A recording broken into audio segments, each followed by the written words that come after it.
गुरुदेव के चरणों में कोटि कोटि नमन। श्री विचार सागर दर्पण में चल रहा था कि सिद्धांती वो जो एक देशीय था, जिसका एक ही क्वेश्चन बार बार चल रहा है कि एक ही वाक्य से परोक्ष भी हुआ और अपरोक्ष भी हुआ, ये कैसे हो सकते हैं। तो सिद्धांती यही आंसर दे रहे हैं कि आत्मा और ब्रह्म का ज्ञान तो केवल महावाक्य से ही होता है। पर ये कैसे होगा। अब देखो, अब उसका फिर से ये संशय हो जाता है कि इतना सब सुन चुकने पर भी अगर वो फिर से कहते हैं कि महावाक्य से परोक्ष ज्ञान ही होता है, तो फिर क्या कह रहे हैं कि वो हंसी का पात्र है, क्योंकि उसने आज तक शास्त्र तो पढ़े हैं, पर वो कैसे पढ़े हैं, खाली मौखिक, उनको धारण में नहीं लाया, वो उन शास्त्रों को अप्लाई नहीं किया अपने हृदय के अंदर, उनके गूढ़ रहस्यों को उस एक देशीय ने स्थान नहीं दिया। तभी तो वो बार बार उसकी यही शंका नहीं खत्म हो रही कि महावाक्य से तो केवल परोक्ष ज्ञान हुआ। अब अगर दर्पण के ऊपर ही मैल है तो वो शक्ल हमें साफ नहीं दिखा सकता, और अगर शक्ल वो साफ नहीं दिख रही तो हम क्या कहेंगे कि शीशा खराब है, क्या कहेंगे हम। अब देखो, वो दर्पण तो वहीं का वहीं पे ही है, तो हमने पहले उसकी मैल साफ कर दी तो हमें अपनी शक्ल क्लियर दिखाई दी। दर्पण भी वहीं पे है और शक्ल भी वहीं पे है, दिख क्यों नहीं रही। कभी हमने ये सोचा नहीं ना, विचार नहीं किया दिख क्यों नहीं रही। क्यों, दर्पण के ऊपर मैल है, और दर्पण के ऊपर मैल जब मैं साफ करूंगी तभी मैं अपनी शक्ल देख पाऊंगी। नहीं तो मैं क्या कह रही हूँ कि दर्पण ठीक नहीं है। अपने आप को तो मैं कभी बोलूंगी नहीं, सामने वाले को ही गलत बोलूंगी। अब फिर से दोबारा से वो उसकी जैसी शंका हो रही है, उसको फिर से ये कह रहे हैं सिद्धांती कि अगर श्रवण मनन निध्यासन के साथ वो नहीं चलता तो उसको प्रत्यक्ष ब्रह्म के प्रत्यक्ष दर्शन नहीं होंगे। अगर वो श्रवण मनन निध्यासन से चलता है, अब जैसे 10 भाई तो वो थे, वो 10वां भी साथ में था, पर उनको प्रत्यक्ष दर्शन होते हुए भी वो दिख नहीं रहा था। क्यों नहीं दिख रहा था? क्योंकि वो अपने आप को तो देख ही नहीं रहे थे। किसी ने आकर जनवाया कि 10वां तू है, 10वां तू है। फिर जाकर उनको वो राज समझ में आया, 10वां वो साक्षी वो है पड़ा। है तक का तो अनुभव हो गया, है तो वो परोक्ष ज्ञान, पर जब बोला कि वो तू है, फिर जाकर उनको उसका अपरोक्ष ज्ञान हुआ। अब एक ही वाक्य से परोक्ष भी हुआ और अपरोक्ष भी हुआ। क्रिया एक थी तो फल दो कैसे। अब पर उसका वो जो था वो शंकावादी, उसको फिर यही शंका, जब क्रिया एक है, महावाक्य एक है, तो उसके फल दो कैसे हो सकते हैं कि परोक्ष भी हो और अपरोक्ष भी हो, रात भी हो और दिन भी हो, ये दोनों इकट्ठे कैसे हो सकते हैं। अब सिद्धांती क्या कह रहे हैं कि पहली सीढ़ी तो चढ़े ही नहीं और छत पे पहुंचने की बात कह दी, क्योंकि उसको सिद्धांति कह रहे हैं ये हंसी के पात्र हैं कि तुम्हारी युक्ति तो बड़ी भारी है। जो जीव अभी तक स्वतः अपरोक्ष था,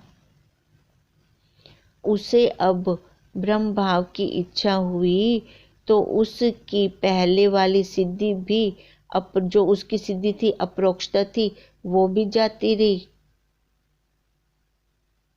अब देखो, अब क्या कह रहे हैं सिद्धांती, हंस रहे हैं। तो जो तू पहले स्वतः सिद्ध था, अब स्वतः सिद्ध को भी तूने हटाकर सीधा बोल दिया कि परोक्ष। तो मैं परोक्ष भी, महावाक्य से तो खाली परोक्ष ज्ञान हुआ। अब इसका हमने उस दिन एक उदाहरण लिया था कि जब बच्चा पैदा होता है तो उसको हम सारा कुछ दिखाते हैं, ये तेरी माँ है, ये तेरा बाप है, ये तेरी बहन है, ये नानी है, ये चाची है। ये सारा कुछ जनवाने के बाद उसको हम कभी नहीं कहते कि ये तू है, क्योंकि वो तो स्वयं सिद्ध है, स्वतः सिद्ध है। जो स्वतः सिद्ध है को हम कैसे जनवाएं? वो तो खुद ही जानेगा ना, खुद ही उसका अनुभव करेगा ना। बाहर वाला तो उसको हमने जनवा दिया। वो स्वतः सिद्ध है, वो तो खुद जानेगा, क्योंकि आत्मा ब्रह्म रूप है। यह ज्ञान अहम ब्रह्म अस्मि इत्यादि महावाक्य रूप शब्दों से हुआ, और शब्द से जो ज्ञान होता है वो परोक्ष होता है। यह सिद्धांत मान लेने पर जो आत्मा पहले प्रत्यक्ष था, अब वो परोक्ष बन गया। वो अगर वो आत्मा होता ही नहीं, देखो अज्ञान में भी तो वही है। अज्ञान काल में भी जो शब्द निकल रहे हैं, जो शरीर क्रिया कर रहा है, तो ये किसकी सिद्धि से हो रहा है? सबसे पहले वो था, तभी तो ये शरीर, ये आकार है, नहीं तो ये आकार भी सिद्ध ना हो। अब कहते हैं अगर यही मैं मान लूं कि अहम ब्रह्म अस्मि, ये वाक्य लिया, तो ये महावाक्य शब्द से हुआ, और शब्द से जो ज्ञान होता है वो तो परोक्ष होता है, क्योंकि वो मेरे को दिखेगा कैसे? उसका तो कोई रंग रूप आकार ही नहीं है। सिद्धांति उसको आकार वाला समझ रहा है, तो वो मैं देखूंगा कैसे? पर ये तो अनुभव का विषय है। अब जो अपना स्वतः सिद्ध पहले था, वो तो पहले ही है पड़ा हमारे पास। अब इसका मतलब वहां से भी हम जाते रहे। अब एक भावलपुरी में कहावत भी आती है, सींग लगवाने गई, कान भी कटवाती आई। अब देखो, कान तो स्वतः सिद्ध थे, सींग लगवावन गया, कान भी कटवाते आन खड़ियां। अब ऐसे ही उसको देखने चली थी, वो तो स्वतः सिद्ध है ही।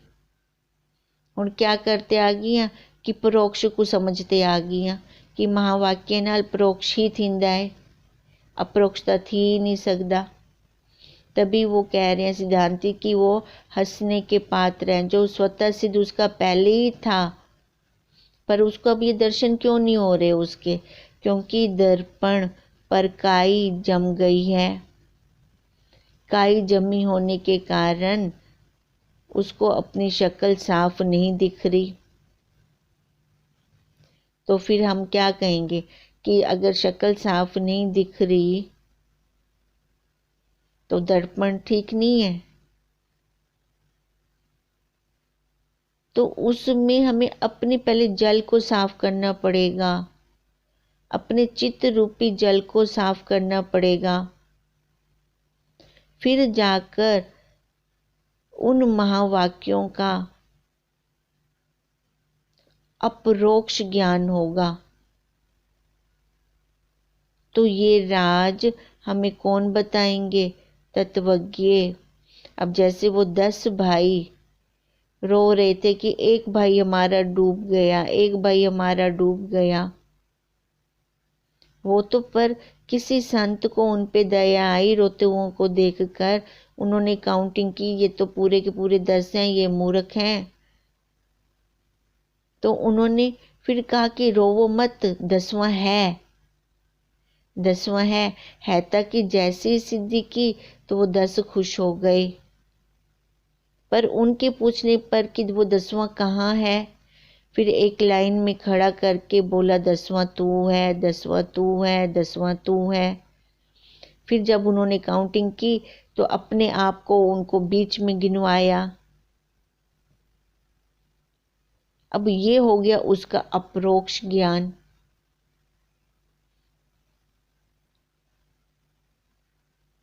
अगर ये विचार से चलते हैं तब जाकर हमें ये समझ में आएगा। विचार के लिए वो अंतरंग साधनों को लेना पड़ेगा। सूद चाहने वाले मूलधन को भी नष्ट करके आ गए। अब नहीं तो इसलिए तो हंस रहे हैं वो सिद्धांती कि जो तेरे स्वतः सिद्ध पहले तू स्वयं था, अब वो भी पूछ रहा है कि मैं कैसे हूँ। ये तो बहुत बड़ी हंसी का पात्र है, क्योंकि कहता है कि मैंने शास्त्र पढ़ लिए हैं। अब शास्त्रों का जो अध्ययन किया तो उसमें से क्या निकला। अब वो तो राज तो समझा नहीं।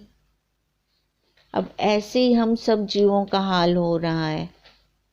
ऐसे ही हम खाली सुने सुनाए के ऊपर घूम रहे हैं। सुना सुनी सब जग कहे, देखी कहे न कोई। एक से सुना दूसरे को सुना दिया, एक से सुना दूसरे को सुना दिया। ये जब तक देखी मतलब अपना अनुभव करके हम नहीं निकालते, तब तक ये सुना सुनाया ज्ञान ही रहेगा। और उस ज्ञान से हमारे शोक संताप दुख ये खत्म हो नहीं सकते। अब एक देशी को देखो, तभी तो उसकी शंका हो रही है, क्योंकि उसने अपना निकाला ही नहीं। जिसकी हड्ड बीती होती है वो डंके की चोट पे कहता है, उसकी फिर कोई शंका ही नहीं रहती, क्योंकि उसने उसको उस सम को सॉल्व करके देख लिया, वो इक्वेशन सॉल्व करके देख ली। पहले तो इक्वेशन को सॉल्व करने के लिए मानना पड़ेगा। मानते हैं ना हम एक्स या वाई की वैल्यू। अब ऐसे जब गुरुदेव ने माना, पहले यही गुरुदेव ने मनवाया कि मानो पहले। अब जैसे मेरे गुरुदेव कह रहे हैं वो सत्य ही कह रहे हैं, पहले ये मानना पड़ेगा, श्रद्धा करनी पड़ेगी, फिर उसके बाद जाके इन संशयों की निवृत्ति होगी। नहीं तो यही एक देशी देखो, ये उत्तम अधिकारी को लेकर चल रहे हैं निश्चल दास जी सबसे पहले। अब उत्तम अधिकारी को भी हमें अब कैसे लग रहा है, भी उसको अभी तक ये समझ में नहीं आ रहा मध्यम अधिकारी का क्या हाल होगा और निष्कृष्ट अधिकारी का क्या हाल होगा। अब उस एक देशी को जो अपना एक ही पक्ष बार बार रखी जा रहा है, उसको दृढ़ता ही नहीं हो रही। महावाक्य पर पहले दृढ़ता होनी बहुत जरूरी है। अब दृढ़ता किसको होगी, एक बार महावाक्य दिया और दृढ़ हो गया, वो कृतोपासक होगा, वही जाके टिक सकता है। अब एक देशी फिर से कह रहा है कि महाराज, महावाक्य सुनने मात्र से अगर अप्रोक्ष ज्ञान हो जाता है तो फिर ब्रह्म सूत्र में, वेदांत दर्शन में भगवान जी, वेद व्यास जी ने बार बार क्यों हमें आदेश दिया। फिर कहता है वो अगर एक बार सुनने से हम ये हो गया, अपरोक्ष ज्ञान हो गया, तो फिर उसकी आवृत्ति क्यों की जाए, क्यों उसको बार बार सुना जाए, किस लिए मैं उसको लेकर चलूं। फिर जब मैंने एक बार प्रत्यक्ष देख ही लिया कि हाँ यही वस्तु है, यही गीता है, तो फिर उसको क्या मैं बार बार रटता रहूँगा? तो वो साधन लेकर मैं क्यों चलूँ?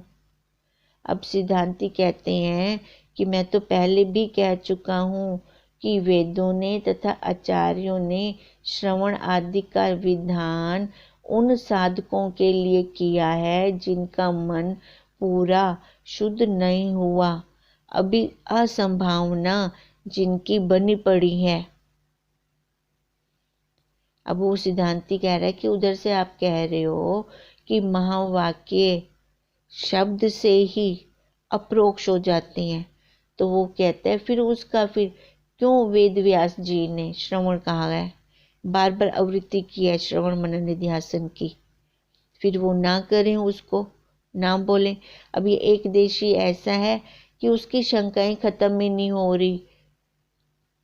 कभी वहाँ से उसको शंका हो जाती है कि उनकी क्यों ज़रूरत है, कभी अब उसको दोबारा ये शंका हो रही है कि वो फिर उन्होंने वेद व्यास जी ने क्यों कहा कि श्रवण मनन निध्यासन फिर से करो।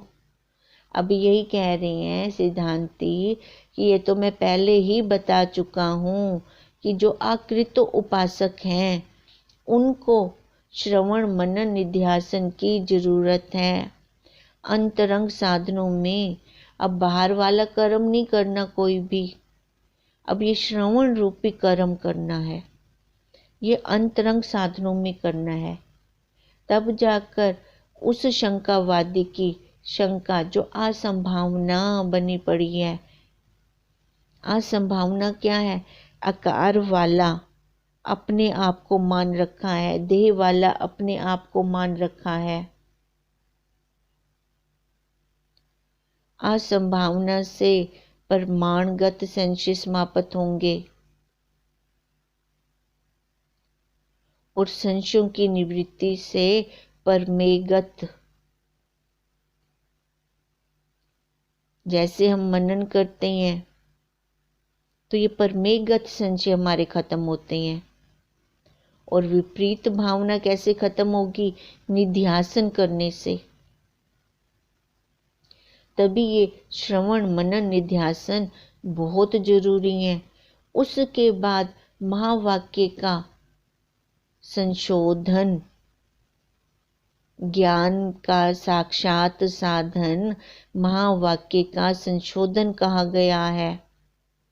महावाक्य को साक्षात्कार नहीं कहा गया, महावाक्य का संशोधन, एक भाग लेना है उसका अर्थ लेना है। तत्वमसि जैसे बोला, तत्वमसि तू वही है। अब जैसे 10वें को बोला तू वही है, तू वही 10वां है, वही तत्वमसि का संशोधन, तू वही है, तू साक्षी है। अब साक्षी कहते ही दृष्टि कहाँ जाए? सीधा ही अपने स्वरूप में। ये बाहर से जो भी ये नाम रूप आकार दिख रहा है वहाँ पे दृष्टि ना रुके हमारी, क्योंकि ये विपरीत भावना ही तो है, ये सारे अज्ञान ही तो है जो हम अप्रोक्ष ज्ञान में दृढ़ नहीं होने दे रहे। इस कारण तो हमें वहाँ पर दृढ़ता नहीं आ रही। अब मैं ब्रह्म हूँ, इस वाक्य का अर्थ कैसे दृढ़ होगा? एक अर्थ को छोड़कर, वाच्य अर्थ को छोड़कर क्या लेंगे उसका? हम लक्ष्य अर्थ लेंगे, ये अहम ग्रह उपासना करेंगे, फिर जाकर उसमें दृढ़ता आएगी। ये शम दम तितिक्षा उपरति समाधान, इन साधनों से युक्त होगा जो साधक, जो जिज्ञासु, और उसने इनका अभ्यास किया होगा बार बार। इन 3 शरीरों को उसने उतारने का जो अभ्यास किया होगा बार बार, फिर वही समझ सकता है कि मैं वही हूँ, मैं वही 10वां हूँ, मैं तत्वमसि हूँ। उसी की बुद्धि में ये दृढ़ होगा। अब कहते हैं महावाक्य लेते ही जिसके अंदर ये तेल धारावत वृत्ति चल पड़ती है वो कृत उपासक है। उसने पहले के जन्म में ये सारा कुछ करके देख लिया है। अब खाली उसका जीना आवरण ही तो खत्म करना है और कुछ नहीं खत्म करना। खाली वो जीना आवरण गुरुदेव के महावाक्य से ही खत्म हो जाना है। बाकी उत्तम अधिकारी के लिए विशिष्ट भगवान विशिष्ट जी ने भी कहा है कि हे राम जी, फूल मसलने में भी देरी लगती है, आत्मज्ञान होने में इतनी देरी भी नहीं लगती। ये किसके लिए कहा गया है? उत्तम अधिकारी के लिए। आंख की पलक झपकने में भी देरी है, आत्मज्ञान में इतनी देरी नहीं हो सकती। ये किसके लिए है? जिसने पहले इस देह को अच्छे से खोल के देख लिया होगा, इस 42 पुर्जों की फैक्ट्री को जिसने तिनका तिनका कर दिया होगा। अब ये तिनका तिनका वो कैसे कर सकते हैं? महावाक्यों से। बिना महावाक्यों के ये तिनका तिनका नहीं हो सकता। अभ्यास से, है ना, विचार हो और अभ्यास हो। विचार तब होगा, विचार किसका किया जाए? महावाक्यों का। फिर जाकर ये तिनका तिनका होगा। नहीं तो ये अहंकार ही इतना चढ़ा पड़ा है कि कहाँ से कहाँ घुमा देता है हमें। अब इसलिए देखो, एक और उदाहरण भी लेते हैं। जैसे राजा जनक को घोड़े की रकाब में पैर रखते रखते ज्ञान हुआ, तो कैसे हुआ उनको ज्ञान? अब राजा जनक ने बोला, उनके गुरु अष्टावक्र जी को बोला कि मेरे को घोड़े की रकाब में पैर रखते ही ज्ञान हो। अब अष्टावक्र जी तत्वज्ञ गुरु, कहाँ से कहाँ पहुँचे हुए गुरु। अब उन्होंने बोला अच्छा ठीक है, देखो अब जो भी चीज़ हम पहले करना चाहते हैं तो उसके लिए हम संकल्प करते हैं। अब उन्होंने बोला संकल्प के लिए गंगा जल लेकर आओ। अब सबसे पहले राजा जनक से पूछा कि ये जो राज्य है ये किसका है?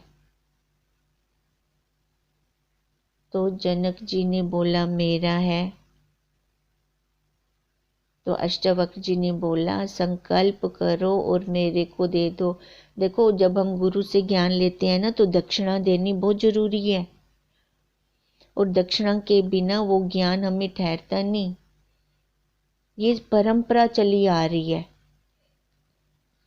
इस परंपरा से ही गुरु और शिष्य की, देखो ये परंपरा तभी तो चलती आ रही है, और उसी से ये हमारा भी आगे वही चल रहा है। अब जनक जी ने हाथ में गंगा जल लिया और संकल्प किया, अष्टावक्र जी को दे दिया। अब अष्टावक्र जी ने फिर से पूछा कि ये जितने भी पशुधन हैं, हाथी हैं, घोड़े हैं, ये सब किसके हैं? तो जनक जी ने बोला मेरे हैं। अष्टावक्र जी ने बोला संकल्प करो और मेरे को दो। ये फिर उन्होंने दे दिए संकल्प करके। फिर उसके बाद अष्टावक्र जी ने कहा जितना भी ऐश्वर्य है, धन संपत्ति है, जितने भी महल हैं, वो सब ये किसके हैं? तो राजा जनक जी ने बोला मेरे हैं। तो वो भी संकल्प करवाया। जनक जी ने वो भी संकल्प करके अष्टावक्र जी को अर्पण कर दिए। अब अष्टावक्र जी ने फिर से कहा ये जो रानियां हैं, ये जो महल हैं, ये किसके हैं? तो जनक जी ने बोला ये मेरे हैं। तो अष्टावक्र जी ने उनसे संकल्प करवाया और कहा कि ये मेरे को दे दो। जनक जी ने उनको अर्पण कर दिए।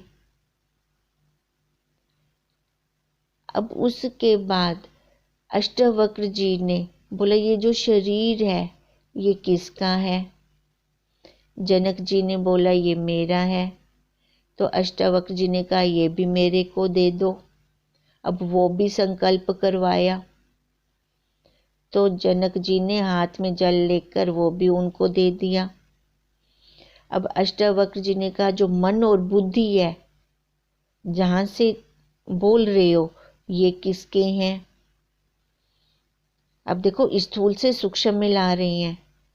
तो जनक जी ने कहा ये भी मेरे हैं। तो अष्टावक्र जी ने वो भी संकल्प करवाया कि ये भी मेरे को अर्पण कर दो। अब जनक जी ने वो भी उनको अर्पण कर दिए। अब वो जैसे ही पैर रखने लगे ऊपर, तो अब अष्टावक्र जी ने बोला अब ये कहाँ पे पैर रख रहे हो, किसके ऊपर रख रहे हो? फिर जनक जी को लगा कि ये तो मैंने सारा ही अपने गुरु को अर्पण कर दिया है, मेरा तो अब कुछ बचा ही नहीं। अब उनको मायूस देखते हुए अष्टावक्र जी ने पूछा अब जो ये तो सारा कुछ मेरे को जो अर्पण किया है, उसके बाद कौन है जो जनवा रहा है कि मैंने ये सब अर्पण किया? अब देखो ये जो राजा जनक थे ना, उत्तम अधिकारी थे। उनकी राज्यसभा में बड़े बड़े ऋषि संत, उनका समागम चलता रहता था, आते थे, उनकी बुद्धि खुली हुई थी, तभी तो वो इतनी जल्दी वो समझ गए। अब जैसे पैर रखा तो उन्होंने रोक लिया, क्योंकि उन्होंने पहले ही बोला था अष्टावक्र जी को, राजा जनक ने, कि घोड़े की रकाब में पैर रखते हुए मेरे को ज्ञान हो जाए। अब कैसे वो क्रम से अष्टावक्र जी उनको लेकर आए, सारा कुछ अर्पण करवा दिया। अब जब पैर रखा तो उनको बोला ये तो मेरा शरीर है, और घोड़ा पशुधन भी वो पहले अर्पण कर चुके थे, ये भी मेरा है। अब फिर जैसे राजा जनक जी नीचे उतर के खड़े हुए तो अष्टावक्र जी ने बोला भी अब क्या फीलिंग आ रही है, क्या है? तो उन्होंने कहा ये मैंने सब कुछ आपको ही तो अर्पण कर दिया, मेरा तो कुछ भी नहीं है। तो वहाँ पर अष्टावक्र जी ने बोला जो इन सब को जानने वाला है, जो शेष है, बोल रहे हो ना आप कि मैंने सारा अर्पण कर दिया, कौन जनवा रहा है? जो जनवा रहा है वही तू है। अब ये देखो खाली महावाक्य वहीं पर दिया, घोड़े की रकाब में पैर रखते हुए जो शेष है राजा तू वही है। ये सारा ज्ञान के लिए था। अब वहीं पे राजा जनक को ज्ञान हो गया, क्योंकि वो उत्तम अधिकारी थे। एक ही महावाक्य से उनको अब वहां पर अपरोक्ष ज्ञान हो गया। फिर अष्टावक्र जी ने कहा जाओ उस पूरे राज्य संपदा का पालना करो, मना नहीं है, पर बुद्धि में क्या रहे कि ये मेरे सब गुरु का है। अब किसी की ही दी हुई वस्तु को मैं अपना कैसे समझ सकता हूँ? इसलिए राजा जनक को जीते जी विदेह मुक्त कहा गया, और किसी को भी नहीं कहा गया। सबको जीवन मुक्त की उपाधि मिली, विदेह मुक्त शरीर के त्याग के बाद मिलती है, पर राजा जनक को पहले ही विदेह मुक्त की उपाधि प्राप्त हो गई, क्योंकि वो उत्तम अधिकारी थे और उन्होंने पूरे राज्य की पालना, देखो पालना करनी है तो दंड भी देना है, और किसी ने अच्छा काम किया है तो उसको उपहार भी देना है, और बिना राग द्वेष के। और वो उन्होंने राजा जनक ने करके दिखाया। अब ये करके कौन दिखाएगा? कृतो उपासक। जो कृतो उपासक होगा वही समता से कर सकेगा, नहीं तो और नहीं कर सकते। इसलिए कहते हैं कि फूल मसलने में भी देरी है, आत्मज्ञान होने में इतनी भी देरी नहीं है। ये फूल मसलने की देरी है। अब देरी क्या है कि वो दर्पण, अंतःकरण साफ नहीं है, काई जमी पड़ी है, ये वाली देरी है। काई को हटाने की देरी है। जब वो काई हट जाती है, अब काई को हटाने का एक और उदाहरण दे रही हैं। अब जैसे हीरा है, हीरे को एक हमने डोरी के नीचे, उसके ऊपर क्या आई हुई है? डोरी। वो डोरी डंडा होता है ना, कुंडी सोटा जिसको बोलते हैं, उसके नीचे वो छुपा पड़ा है। अब उसके नीचे कितनी ऊपर वो डोरी की मोटी दीवार होती है, वहां से तो कुछ भी नहीं दिखता भी उसके अंदर क्या है। अब वो उसको हटाने का पुरुषार्थ हमने किससे लिया? हाथ से। हाथ ने उस डोरी को हटाया। अब हाथ ने उसको हटाया तो उसके जो हीरा छुपा हुआ था उसको हमने कैसे देखा? नेत्रों से। जबकि क्रिया किसने की? हाथ ने। पर हीरे को देखने का साक्षात साधन क्या था? नेत्र थे। अब हम हाथ को नहीं कहते साक्षात साधन। अब इसी प्रकार अप्रोक्ष ज्ञान के साक्षात साधन महावाक्य को कहा जाता है, सहायक साधनों को नहीं कहा जाता। अब सहायक साधन क्या था? वो हाथ था ना, हाथ ने जबकि डोरी को हटाया तो वो सहायक था, पर हमने नेत्रों को ही उसका साक्षात साधन बोला हीरे के दर्शन करने के लिए। अब ऐसे साक्षात साधन वो महावाक्य और ये श्रवण मनन सहायक हैं। ये साक्षात साधन इसलिए हमने उनको नहीं बोला। अब इसलिए प्रतिबंधक जो आए पड़े होते हैं वो कैसे जाएंगे? श्रवण मनन निध्यासन से। इसलिए ये सहायक साधन है। इन प्रतिबंधकों को हटाने में वो सहायता करते हैं। इसलिए वो ज्ञान के साधन कहलाते हैं, पर साक्षात ज्ञान के साधन नहीं कहलाते। साक्षात ज्ञान के महासाधन किसको बोला हमने? महावाक्य को।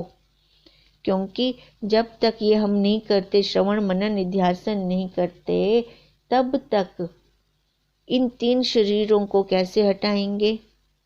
5 कोशों को कैसे हटाएंगे? ये दीवारें आई पड़ी हैं। जैसे हीरा के ऊपर वो कुंडी इतनी मोटी दीवार थी, ऐसे ये अपने साक्षी के ऊपर इतनी मोटी दीवार, 3 शरीर हो गए, 5 कोश हो गए, 5 प्राण हो गए, ये अवस्थाएं हो गई इसके अंदर, ये सारी दीवारें आई पड़ी हैं इसके ऊपर। अब इन दीवारों के कारण हमें वो हीरा दिखता नहीं। कितनी उपाधियां हमने ऊपर ठसठुस बांध रखी हैं इसके ऊपर। जब तक ये दीवारें नहीं हटती तब तक ज्ञान नहीं हो सकता। जब तक ये दर्पण हम साफ नहीं करते, काई जमी पड़ी है, तब तक वो महावाक्य से हमें साक्षात नहीं हो सकता। तब तक उससे हम साक्षात ज्ञान नहीं ले सकते। इन सबको हटाने का ही पुरुषार्थ है। ये हटाएंगे फिर जाकर हमारा काम बनेगा। हमारा होमवर्क भी यही है कि अपने अंतःकरण को देखते रहेंगे कहाँ कहाँ पे रुकता है ये, क्योंकि दोष तो यहीं पे है, अंतःकरण में है। जल मैला, चित्त रूपी जल मैला कहाँ है? इधर ही तो है। अब जब तक मैं इसको नहीं देखती तब तक मैं आगे कैसे चलूंगी? चल ही नहीं सकती। यही आज हमारा होमवर्क है। ॐ तं नमामि हरिं परम्। ॐ तं नमामि हरिं परम्। ॐ तं नमामि हरिं परम्। ब्रह्म स्वरूप गुरुदेव के चरणों में कोटि कोटि नमन।